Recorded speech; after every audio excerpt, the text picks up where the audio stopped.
track, cut in, grab weed.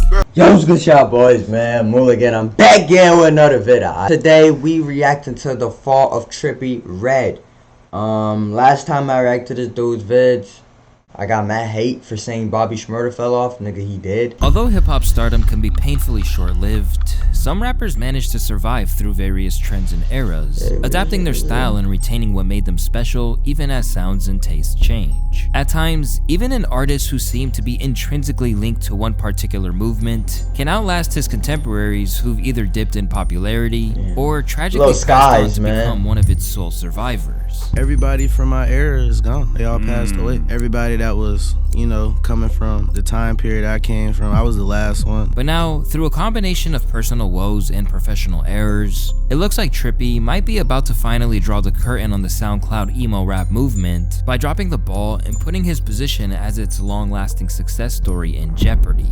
It's your boy Leray, and today we're gonna be talking about the self-inflicted fall of Trippie Redd. From a missed moment that could have made him into a superstar, to drama with women, everything, and the downfall that caught everyone off guard.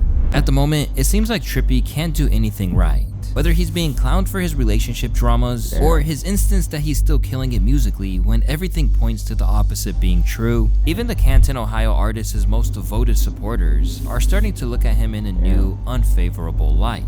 And his career, why are they saying his career died in 2025? I think it was a little before that, bro. Was y'all bumping Trippie Redd for real? I ain't gonna lie, he had some songs that I was bumping. And obviously that one album, I ain't gonna lie, Trippie Redd was good. Is he dropping new music right now? I hate it front and back and she like, yo, this nigga was a GOAT. What happened?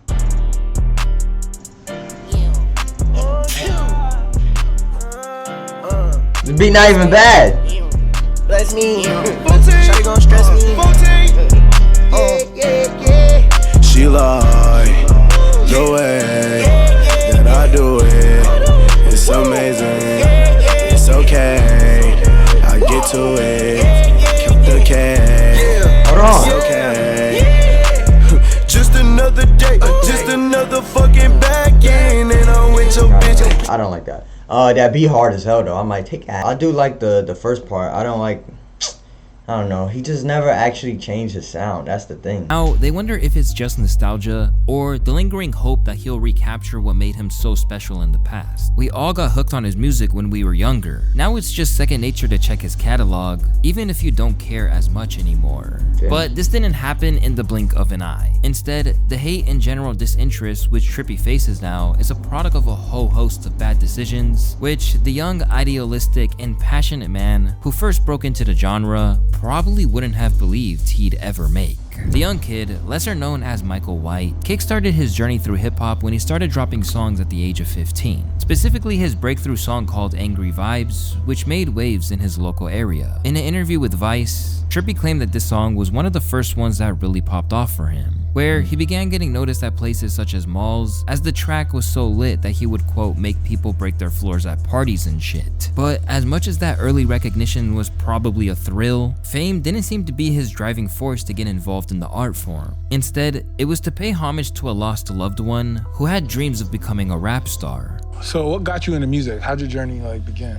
Honestly, my brother made music, so when he had passed, it made me want to do music. Like, I got real inspired to do music to the point where I would be at my grandma's house on the steps rapping and stuff for hours, just freestyling, coming up with stuff. I really was rapping at first, and then getting into music and listening to newer stuff, I was like, okay, I can be free to do whatever I want type stuff. So. For sure. After a brief period of experimenting with alternative rock, which he deleted from the internet, Trippie was noticed after moving to Los Angeles and signing to what was then known as Strange Entertainment, the original label of Elliot Grange, which is the son of Universal mogul and current enemy of Drake, Lucian Grange. As his buzz picked up speed, it'd be his debut mixtape, A Love Letter to You, A Love Letter to You, platinum-selling single Love Scars, which showed off Trippie's rich vocals and musical versatility. And at a time when emotionally vulnerable takes on hip-hop were in high demand, Trippie was soon seen as a potential voice of a generation. I have multiple different messages. I keep them in a letter fashion. That's why I call my shit A Love Letter to You.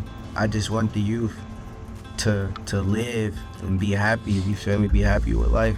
I want to do something I want to be better, be successful, and don't fall under. Because there's been multiple times I could have fell under, and I did. I kept myself up regardless of anything. I feel like everybody's been suicidal at some point. Now linked to Elliot Grange's 10K Projects label, bodies of work that followed, such as Life's a Trip and A Love Letter to You Too, essentially that was made good albums though. Career. The bond between Tekashi 6ix9ine and Trippie Redd peaked in 2017 with the release of Pulse 1469. Yeah, that beat was hard. That the two could potentially be a real hit-making duo for the future. In fact, the Pierre-born beat that was used to springboard 6ix9ine to success with Gummo. However, when some unsavory allegations about 6ix9ine and minors came out, Trippie emerged and took a moral stance against him. I'm sorry, bros. 1400 don't promote. We don't. Weird. I'm a timeless artist. I can't surround myself with goofies. But if we give clout, you feel me? We give clout. It was an accident. Technically not an accident. I made some good songs, bros. But that's not how we rockin'. This led to constant mudslinging between the two, some of which caused the first major controversy and what could have been moment of Redd's career. Something which Tekashi summed up perfectly while going on an Instagram hate campaign against Trippie. At Trippie Redd, you lie so much. That's why your career is going down. You know that ain't true. That's why you dubbed your best friend XXXTentacion to clout suck Drake, and he still took you off the song. Did that happen? To fill you in, Trippie and X, much like he and Tekashi, had been close for a while. And according to some interviews, it was a brotherly bond defined by love and a desire to succeed. X had hit me through DM on Instagram before I even had got to Miami. I was going to Miami to do several shows, and I performed in Orlando, and then I performed in Miami with X. Ever since I had met bro, we had just became like super cool friends. He like my friend, my rival, all that, you know what I'm saying? Like, he just a genuine nigga. I fuck with him. He's real as fuck. I don't give a fuck what nobody says. But as Tekashi referenced, Redd's decision to work with Drake, who was alleged to have jacked X's flow on KMT while he was still in jail, caused friction between I do remember that. I told bro I was cool with Drake. He acted like he was cool with it, but he didn't really. He didn't like that I was cool with Drake, but saying I was his best friend. So that's what happened. Anyway, he took the 14 chain. I gave him, he threw that thing in the trash. You know what I'm saying? And as life goes on, you just learn. Like, that's learning. I can't give that I just met 5 months ago thinking I was cool with them $1,500 chain that I took out the kindness of my heart. You gotta look at it like this. Hey, the chain it's Drake though. $1,500, so I don't give a. But I bought 20 of them. And while they apparently patched it up in March 2018 before X tragically passed, the feud caused them to miss out on valuable time together. And to make matters worse, he wound up missing out on the massive hit that became Drake's God's Plan anyway, and in the process, lost his chance to get that rocket-strapped boost that Drizzy was capable of providing to careers back then. But when you really dig deep, yo, that nigga was really, that's why he's lucky to go. I ain't gonna lie, he top 3. That nigga was that, yo. They called it the Drake stimulus package, my nigga. Like, that's tough, bro. Reasons. First off, Trippie Redd's DJ supposedly played snippets from the song at a New Year's Eve party without obtaining clearance from the OVO camp. And when people started recording the track, Drake and his crew had to spring into action to ensure it didn't leak. But what frustrated those who were invested in Trippie even more is that he simply failed to record his verse in time, instead choosing to sit out on it, which in turn led to him missing his window in the process. You say that you had multiple songs with Drake in the tuck somewhere. Was that a lie, or is this the truth? Do you have songs recorded with Drake? I had one song with Drake, and that was the God's Plan shit. Okay, that was the only one. Does he even fit on God? Nigga, we don't need you on God's Plan though. I'm gonna keep it a buck. You know what I'm saying? And everybody, Sunday about that, they don't. Like, nigga, we don't need you on that shit. That shit was a banger. He said, do you love me? I tell her, I like part. Like, that shit was hard. There's not been one year that Drake had a hit. Drake had more than 3 hits every year since 2010. Yeah, bro. The fact is that he missed out on one of the biggest songs of all time. Commanding 2 billion views, it was Drake's first ever track to go diamond, and would have provided the kind of stimulus package that is potentially king-making in the same vein as Laugh Now, Cry Later was for Dirk. But others feel that there's no guarantee it would have taken off like that with Trippie on it. I was thinking he would that. have brought the song down and hampered its success. I don't know. Even if Trippie truly wasn't bothered, he didn't show it, as he attempted to lure him back into providing some shine in the form of a feature. At one point, he shared a snippet on IG writing, "Wish Champagne Poppy was on this." And while it didn't work, it could have been very helpful, as his upcoming exclamation point album was one of a succession of records that were by no means loved by critics and varied widely on the commercial front. We don't care about this. That is rough. That is rough. Do we care what Fantano has to say? Trippie Redd, it's not good. From late 2018 onwards, Trippie had his first major career crisis, where it felt like things were not hitting the same like they were before. Yo, he did have his mansion music. Y'all remember this? Trip at Night wasn't even a bad album though. Mr. Rage, obviously. That's the only. Line was still on his neck, suggesting that he hasn't had a hit for years. Trippie's album is, we're signed to the same label. They're holding off his album because he doesn't have a single and he sucks. Like literally sucks. Like this kid sucks. What was the last record Trippie put out? But Topanga. I like the Topanga song. I'm like, take that little bitch to Topanga. Oh! Not the strangers. Since a youngin' I've been talking bangers. I might take that little bitch to Topanga. I said, stop, little bitch, you in danger. Yeah. Nah, bro, come on, man. You know how to make good music, bro. You gotta do that again. That was before I went to jail. Yeah, that was before I went to jail. You just gave me a record that released in 2018, and I like Topanga. At the end of the day, the last hottest record that Trippie released was in fucking 2018. The last hot record Tekashi put out, it was this year. I don't have nothing to say to Trippie Redd, who we're signed to the same label, and I know the label head is telling him you can't put your, because you're not hot. But that seemed to be a misstep from his enemy, as basically as soon as he'd written off Topanga as his last big song, he basically summoned bangers from him. Although 2019's A Love Letter to You 4 marked his first number one album and his highest first week sales of his career to date with 104,000 units sold, it would be 2021's Trip at Night, which truly reasserted him as a force to be reckoned with. Tapping back into his chaotic sound of SoundCloud rap's origins, tracks like Mr. Rage gave him a new lease of life, and the 81,000 first week sales of Trip at Night led to a lucrative re-up with 10K that suggested that he was among the genre's elite, just signed to Elliot Grange for $30 million. Now it's time to start dropping A Love Letter to You 5 songs. Soon after, he was claiming that he was making $200,000 to $400,000 a show, and that most of that $30 million was going directly in his pockets. Riding high like never before, Trippie proved why his hustle and talent had granted him the respect of his peers. Just months before the deal was signed, Lil Uzi praised his grind, arguing that people don't give him as much credit as he deserves. That's true though. His numbers definitely show his credit. I'm gonna tell you one thing about Trippie Redd, he deserves more credit. Another thing about him is that he gets money. I cannot respect someone who don't get money. And one thing about Trippie Redd is he always comes with a good song too. See, it's no middle. It's either you love him or you don't love him. And that's not the only endorsement he's had from esteemed figures in the past few years either. With Tyler the Creator saluting his eccentric ways as he declared, "You're such a freak, and I mean that in the best way possible. This nigga gay. I love it, dude. You're beautiful. It's sick." With that kind of momentum on his side, it really started to seem like Trippie was about to equal the status of other artists from his class, like Uzi, Carti, and the late Juice WRLD had reached. However, it wouldn't be long before it all came crashing down, with 10K projects likely wondering if they maybe gave him a little bit too much of a back. As it turns out, Mr. Rage would be the last platinum track of his career to date, let alone to go double platinum. Since then, she like Kanye, yeah, I need it. Yo, that's throwbacks, bro. When Mr. Rage dropped, my nigga. Yo, you remember the snippet? Oh my gosh, bro. She like, what? Yeah, man, I need it. She too greasy. Oh my god! And it only made it more frustrating both for fans and the artist himself, as his music was persistently leaking. Just as 2020's underwhelming and overly long Pegasus dropped in advance, his 2023 project Mansion music didn't exactly astound listeners either, with the record dropping from 3rd with 59,000 first week sales on the Billboard charts to 21st. That's good numbers though. But the record was delivered under a cloud of controversy, as Trippie revealed that it had been stolen by hackers. I was held for ransom with my project. They wanted me to pay them $1 million because they had all my records, every single last one, all the features.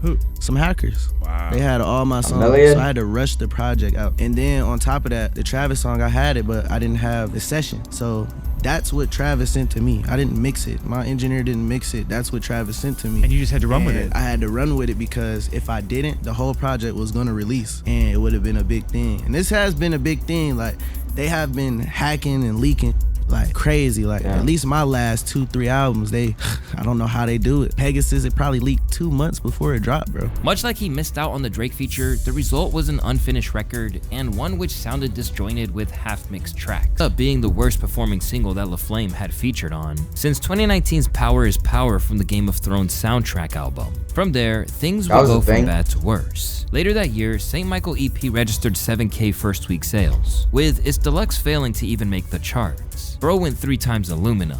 And considering he was shifting 104K units just 4 years earlier, it represented a really dramatic downturn for him in terms of fan interest and Billboard success. But with the Love Letter to You 5 around the corner, both Trippie and his label probably weren't too alarmed. After all, this legendary mixtape series had always delivered, but this time, nothing could be further from the truth. Debuting at number 13 and just 30K first week sales, it became the weakest entry in the Love Letter series, falling short even of Part 2, which had once been seen as his early breakout. And suddenly, some of Trippie's more cocky claims about his place in the hip-hop elite were looking a little short-sighted, especially since this clip of him clowning rappers for selling 30K aged like milk. C-list rappers, nigga, we about to create Avengers of trash, nigga. If we all put our 30,000 first week together, nigga, we gon' make a bit. While he claimed it was Didn't Carti like repost this shit or something when he dropped music or before he dropped music? Like, niggas a dickhead, bro. That's week tough. together, nigga, we gon' make a bit. While he claimed it was specifically a 6ix9ine diss after he dissed his dead brother, that doesn't really hold up under scrutiny when you look at the fact that he suggested they team up. So above all else, it was simply a bad look for Trippie. However, it was far from the only blemish on his reputation in recent years, as when you look back at how Trippie's output for starters, there's the toll taken on him from his sustained drug use. As much as it was a crucial aspect of the image of the emo rap era, the death of his friends and former collaborators at the hands of narcotics provided plenty of reasons for him to switch up his life choices. In fact, he even pledged to stop consuming them after Juice WRLD's untimely death. To use this time as a wake-up call. If it ain't we ain't doing it no more. If it ain't we ain't doing it. And when I say we, I mean us as a group, us as a whole, the whole emo music artists. Like, no drugs. I kick the cup, I kick everything. Just lie. Niggas can never kick the after cup. Realizing the hazards of the syrup. Don't do lean. Don't do lean. Please don't do lean, bro. That shit is liquid heroin. Don't do it. I stopped. I had went to my manager's house and stopped kicking at his house. And I got sick as fuck, bro. That shit crazy, bro. Like, I wouldn't wish that upon nobody, bro. You get addicted too quick to that shit. Fuck that shit. But years on, it seems like Trippie is as reliant on these substances as ever. Bro gotta kick the cup. This is getting ridiculous, said a fan after seeing a story posted on Trippie's alternate IG account where he claimed he was sipping away the pain. Whenever an incident of him flexing his lean habit occurs, which is more often than it should, his dedicated subreddit can't believe that he's still doing this. Y'all remember him calling lean liquid heroin a few years back and telling everyone not to do it? That shit dead ass heroin. That's what makes it so much more annoying. One of the reasons I got into Tripp was because he said the only drug he did was weed. If Trippie is truly struggling with substance abuse issues, it may go some way to explain a lot of his erratic behavior. That's every rapper, bro. Including some of his more troublesome choices that are still to come. But while that provides a window to understand some of the reputational damage he's done to himself, it's still not enough to understand the genre sad boy debacle with MGK, an EP released with a punk rap crossover star, to say that the record is one of the most critically hated of the— That shit got 0? Nah, nigga, that shit do look trash. Machine Gun Kelly, my nigga. MGK, my nigga. He's actually an industry plant. And him being on So Much Fun, that is gonna be tight. I'm pretty sure there's a YouTube version without him, nigga. Like, oh my gosh. While thankfully short at just around 27 minutes, genre sad boy is a challenge to get through without wincing. Both rappers somehow managed to turn in performances that are simultaneously over the top and phoned in, with hyperbolic lyrics about broken relationships, addictive tendencies, crying in limos, and lost happiness. The record was regarded as such a terrible atrocity to the culture that it was even clowned on by a producer who was featured on it. The way I just learned to have a beat placement this morning— Yo, what up, bro? I remember this. Nigga, this was on Twitter and I seen this and I like it. Like, how this is funny. And then they removed, I'm pretty sure they removed the song or some shit. I forgot what happened. They removed this song and then the song made this much money or some shit. I don't remember. Look, and I know it's about to be the worst song I ever heard. Seeking to turn the tide, Trippie clapped back by telling him that he removed the song from the album, while MGK said he played himself for likes. But as it turns out, the label had already paid the producer their fee, making this attempted jive just a Yo, okay, never mind. I don't remember this shit.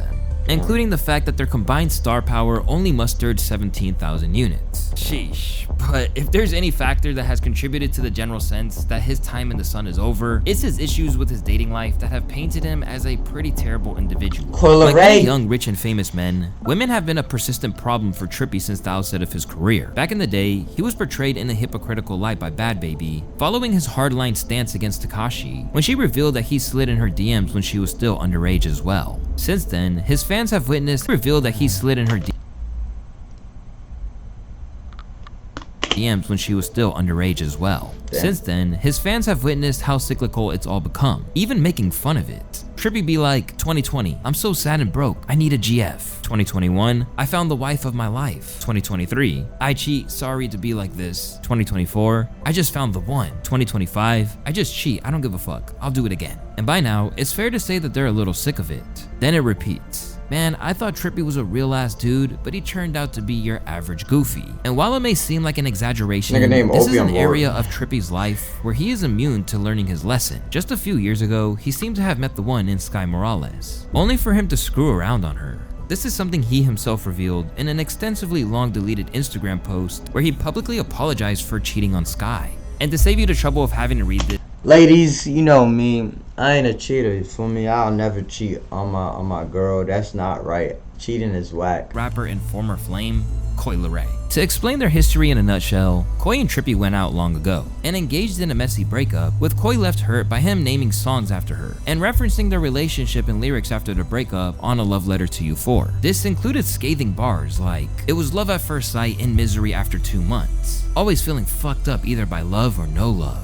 And you were only fucking with my feelings because you didn't know your own. I do miss who I thought you were, and sometimes I'm miserable without you. So it's just like you're still here." In interviews, she opened up about it, insisting they were essentially soulmates that met at the wrong time. At first, I'm gonna tell you, be honest, no, I didn't like it. You know, it was very like, what the fuck? Because I always thought like we really had something outside of the music. You feel me? So I'm just like, damn, you got something to say. Let's get together and you say that shit in my face. You gonna make content about me? Yeah, like I felt like I'm being used for clickbait. You know, and not that he ain't gonna, he'll sell out with or without me, but at that point, I just felt like it's some am I for clickbait? Like you could have just called me. Like you could have just hit me. I hit that little shit. When Trippie took it upon himself to rekindle their bond. Speaking about leray, oh my god, how did that happen? Did you just reach out and be like, baby, I need you kind of finding out? But you bro, we don't give a fuck. It was revealed that they were having a kid, claiming they were ready for 2025. Even her estranged father Benzino expressed his excitement with a little nervousness mixed in. I don't know enough about him. You know, I've never met him personally. I've heard a few of his songs, you know what I'm saying? I don't try to judge based off off the internet, because Lord knows I hate when they do it to me. But